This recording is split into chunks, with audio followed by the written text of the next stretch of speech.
अस्सलामुअलैकुम। आज का व्लॉग नाश्ते से नहीं जा नमाज से स्टार्ट हो रहा है क्योंकि जुम्मा है और आज हम जा नमाज पे हैं और नमाज़ पढ़ रहे थे। जुम्मे की नमाज अल्हम्दुलिल्लाह हो चुकी है। सैफ भी नमाज़ पढ़ने गए हुए थे और कल रात हमारे यहाँ गैस ख़त्म हो गई थी, तो नमाज़ पढ़ के वापसी पे वो गैस भी लेते हुए और साथ में खाना भी लेते हुए आए क्योंकि इतनी जल्दी तो खाना बन नहीं सकता और ऑब्वियसली खाना ठंडा हो गया था घर आते आते। और ये है आज मंदी। सऊदी अरब में गैस एज लाइन में नहीं आती जैसे पाकिस्तान में आती है। हमें सिलेंडर यूज़ करना पड़ता है और वो सिलेंडर महीने या 1.5 महीने में ख़त्म हो जाता है, तो फिर उसको रिफ़िल करवाने आपको खुद जाना पड़ता है, खुद लेके आना पड़ता है। तो अभी नमाज के बाद हमारा सिलेंडर रिफ़िल हो चुका है, तो अब हम इस खाने को करेंगे गर्म और फिर खाएंगे। मैंने अभी ये रख दिया है दम के ऊपर चावल, क्योंकि हल्का से ये दम पे रहेगा तो बहुत अच्छे से गर्म हो जाता है, चिकन भी अच्छे से गर्म हो जाता है। जब तक ये गर्म हो रहा है हम पढ़ लेंगे अपना कुरान में जुम्मे के दिन सूरह कहफ पढ़ते हैं। आई नो सबको पता होगा और इसकी फजीलत और इसके फ़वाइद भी सबको पता होंगे, तो इसलिए हम जब तक कुरान पढ़ेंगे हमारा खाना हो चुका है गर्म। वाओ, क्या धुआं निकला गर्मा गर्म। सऊदी अरब में तो मंदी फेमस ही है कि सऊदी अरब में रहने वाला तो मंदी ही ज़रूर खाता है और मंदी खाने के एक स्टाइल भी होता है, तो वो मैं अभी दिखाती हूँ। पहले हम इसको ज़रा डिश में निकाल लें, ट्रे में निकाल लें, और फिर इसको जब हम लेके जाएंगे दस्तरखान पे तो वहाँ आपको पता चलेगा कि मंदी खाते किस तरह है। एक्चुअली मंदी को हम खाते हैं दस्तरखान पे पूरा डाल के डंप, इस तरह आपको नॉर्मली मंदी खानी होती है। खैर हमने मंदी खाई, उसके बाद मैं छत पे आ गई थी वॉक करने के लिए और इतनी कोई कड़ाकेदार धूप निकली हुई थी ना, सूरज बिल्कुल सर के ऊपर फुल रोशन हुआ हुआ था, तो फ़ौरन अंदर भागे हम और फिर जाके मैंने वीडियो अपलोड की थी। मेरा सेकंड डे का व्लॉग भी अपलोड हो चुका है। आई होप आप लोगों ने देखा होगा और पसंद भी किया होगा, तो प्लीज़ कमेंट्स भी करें, मैं कमेंट्स के भी रिप्लाई करूँगी इंशाल्लाह। चलें जी, अब शाम हो गई है, शाम में अब चाय बनना लाजमी है। मैं तो चाय पीती नहीं हूँ, तो सैफ के लिए चाय बनाऊँगी। अभी मैं बहुत नॉर्मली चाय बना रही हूँ, अदर देन मेरे पास इलायची ख़त्म हो गई है। जब इलायची आएगी तो मैं आपको बहुत मज़े की चाय बनाने की रेसिपी बताऊँगी। चाय बनाने की भी एक रेसिपी होती है, ये भी मुझे अब पता चला है, वरना मुझे लगता था कि चाय तो नॉर्मल चीज़ है, क्विकली बन जाएगी। अब चाय के साथ आपको स्नैक्स भी चाहिए, तो मेरे पास रखे हुए थे कुछ पॉपकॉर्न्स। ऑब्वियसली मैं पॉपकॉर्न बहुत ज़्यादा बनाती हूँ, ये पाकिस्तान से लाए थे हम बिस्किट्स। चाय नाश्ता हो चुका और अब बारी है जी खाने की। दोपहर में तो मंदी चल गई, लेकिन रात में तो खाना बनाना ही पड़ेगा। आजकल मैं अदरक लहसुन इस तरह से ग्रेट करके डाल रही हूँ, तो बहुत फ्रेश रहता है और इसकी खुशबू और इसके टेस्ट बहुत अच्छा आता है। तो बस इसको जस्ट ग्रेट करना है और उसके बाद फ़ौरन ही हम गोश्त डाल देंगे और उसके साथ ही भून लेंगे, तो गोश्त की स्मेल भी बहुत अच्छे से चली जाती है और उसके अंदर एक बहुत सौंधी सी बहुत अच्छी सी खुशबू आ जाती है। जब आप भून रहे होंगे उसी टाइम आपको खुशबू आने लग जाती है। सऊदी अरब में सम टाइम गोश्त में कोई एक हीक भी आ रही होती है, तो उसको निकालने के लिए हमें भूनना भी बहुत ज़रूरी है। खैर हर गोश्त को भूनना बहुत ज़रूरी है, तो उसका फ्लेवर भी इन्हेंस हो जाता है। यहाँ मेरा गोश्त बहुत अच्छे से भुन चुका है और अब मैं इसमें नमक डालूंगी, क्योंकि मुझे ऐसा लगता है कि मैं नमक के बगैर अगर इसको गोश्त को गला लूँगी तो उसमें फ्लेवर नहीं आएगा गोश्त में। वैसे तो नॉर्मली ज़्यादातर लोगों को मैंने देखा है कि वो पूरा मसाला डाल के गलाते हैं, पर मैं ऐसा नहीं करती। सबका अपना अपना स्टाइल है और जब मैं अपनी रेसिपीज़ बता रही हूँ तो वो मेरे स्टाइल की रेसिपीज़ है। तो ये मैं नमक डाल के सिर्फ इसको भूनूंगी और फिर पानी डाल दूंगी। पानी डाल के भी ऑब्वियसली आपको सब चीज़ें मिक्स करनी ज़रूरी है, वरना इधर की उधर उधर की उधर ही रह जाएगी। तो खैर सब चीज़ें मिक्स कर दें और उसको कवर करके दम कर दीजिए। फ्राइडे और सैटरडे सऊदी अरब में छुट्टी होती है, तो मोस्टली हम कहीं बाहर जाते हैं, पर आज मैं नहीं जा रही हूँ बाहर। मैं ये इशा की नमाज़ पढ़ रही थी और इशा की नमाज़ कंप्लीट हो चुकी है मेरी।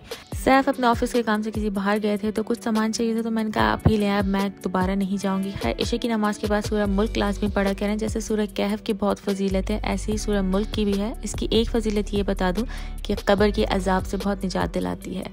बैक टू द खाना। हमारा गोश्त बहुत अच्छे से गल चुका था, लेकिन जब सैफ घर आए हैं तो साथ में आया है कुछ सरप्राइज 2 थालियों में। इसको अब चेक करते हैं कि इसके अंदर है क्या।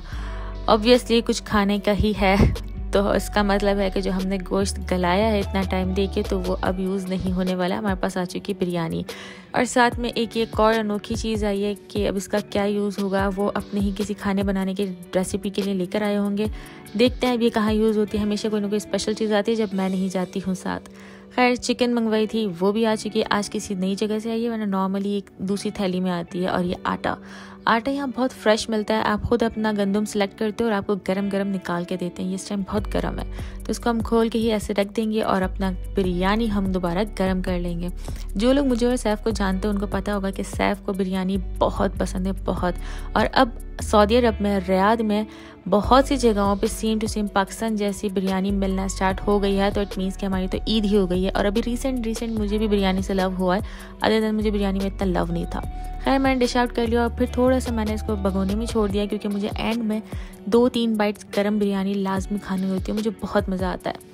चलिए जी, इस डिश आउट पर स्पून लगाते हैं और दस्तरखान पे लेके चलते हैं। और अब है ये बिरयानी, तो हम इसको मंदी की तरह दस्तरखान पे डाल के नहीं खाएंगे, हम इसको पाकिस्तानी स्टाइल में प्लेट्स में ही निकाल के खाएंगे। और बिरयानी विदाउट रायता इम्पॉसिबल, बिल्कुल मज़ा नहीं आता। हाँ, बहुत से लोग होते हैं जिनको रायता नहीं पसंद होता, लेकिन आई लव रायता इन बिरयानी।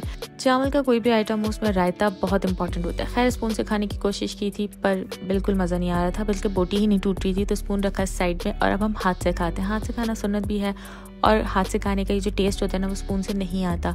मुझे लगता है कि हम बेलचे से खाना खा रहे हैं स्पून से खाना खाते हुए।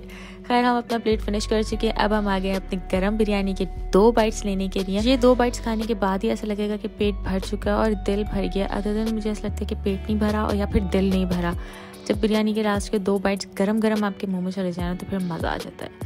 चलें फिर दोबारा बैक टू किचन। और अब हमने जो गोश्त गलाया हुआ था उसको हम फ्रिज में रख देते हैं, वो हमारे अब कल काम आएगा इंशाल्लाह। निकाल लीजिए इसको एक डिश में और उसको फिर रख दीजिए फ्रिज में। और अब एज़ यूजुअल इन बरकत वाले बर्तनों को क्लीन करना है और साथ में ये चिकन भी साफ़ करके रखनी है पैकेट्स बना के। चिकन क्लीन हो चुके हैं और चिकन के जो बहुत कम जिसमें हड्डी होती है, मैं उस टाइप की बोटियाँ साइड में कर लेती हूँ ताकि उसका कुछ बोनलेस टाइप का बन जाए। हड्डी हट जाती है, छोटी सी होती है, या फिर कुछ और बना लें। इस बार मैंने सोचा कुछ नाश्ते के लिए चिकन का स्पेशल बनाऊंगी। अब जब नॉर्मल डेज में हम पॉपकॉर्न खाते ही इतना है, तो अब वीकेंड है तो वीकेंड पे तो पॉपकॉर्न लाजमी ही बनेंगे, ऑब्वियस बात है ना। तो भाई जब तक मेरे ये पॉपकॉर्न बन रहे हैं तो आप नीचे जाइए और कमेंट्स कीजिए कि मेरे ये व्लॉग्स आपको अच्छे लग रहे हैं या नहीं लग रहा है, तो फिर हम डिसाइड करेंगे हमें आगे क्या करना चाहिए। ये लीजिए हमारे हो गए पॉपकॉर्न रेडी। इनको हम करते हैं बाउल में ट्रांसफ़र। वाओ जी, हमारे 2 बाउल्स रेडी हो चुके हैं, एक आधा है। और अब कर देंगे किचन की लाइट्स ऑफ। अब किचन हो गई क्लोज। नेटफ्लिक्स पे अब हम सर्च कर रहे हैं कोई फिल्म मिल जाए अच्छी सी जो कि अच्छी लगे। अगर आप लोगों को कोई अच्छी रिकमेंडेड फिल्म है तो बताइएगा, वो भी देखेंगे। शाहरुख खान की आई थिंक ये न्यू फिल्म आई है, लेकिन अच्छी नहीं लग रही थी स्टार्ट में, तो इसको हम कर देंगे बैक। चलिए जी, थोड़ी सी सर्च करते हैं, उसके बाद देखते हैं कि हमें कौन सी फिल्म मिलती है, तो फिर मैं वो भी आपको बताती हूँ। थोड़ी देर सर्चिंग के बाद हमें मिल गई थी एक ये फिल्म जिसका नाम है 10वीं, जो कि हिंदी में लिखा हुआ आ रहा था सामने, तो मैं बता देती हूँ इसका नाम है 10वीं। ये देखिए नीचे लिखा हुआ, ये साहबिन्स फिल्म है। अब हम फिल्म देखते हुए अपनी गुड नाइट कर लेंगे। आपको मिलते हैं नेक्स्ट व्लॉग में। जब तक के लिए अल्लाह हाफ़िज़। मेरा चैनल सब्सक्राइब करना मत भूलिएगा।